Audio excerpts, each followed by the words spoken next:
Welcome to How to 360's Kitchen Creations. Today we're making a delicious ham and Swiss baked omelet. Easy, fluffy, and perfect for breakfast or brunch.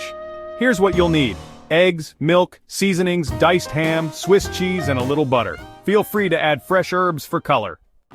First, preheat your oven to 375 degrees Fahrenheit or 190 Celsius. Grease a 9 by 9 inch baking dish with butter to prevent sticking. Crack 6 large eggs into a mixing bowl. Add a quarter cup of milk for creaminess, half a teaspoon of salt, and a quarter teaspoon of black pepper. Whisk everything together until the mixture is well combined and a little frothy on top. Pour your egg mixture into the greased baking dish. Evenly distribute 1 cup of diced cooked ham, then sprinkle 1 cup of shredded Swiss cheese on top. Bake in your preheated oven for 20 to 25 minutes until the center is set and the top is lightly golden. Look at that perfect golden top. Let it cool for a minute, then slice, garnish with chives or parsley, and serve warm.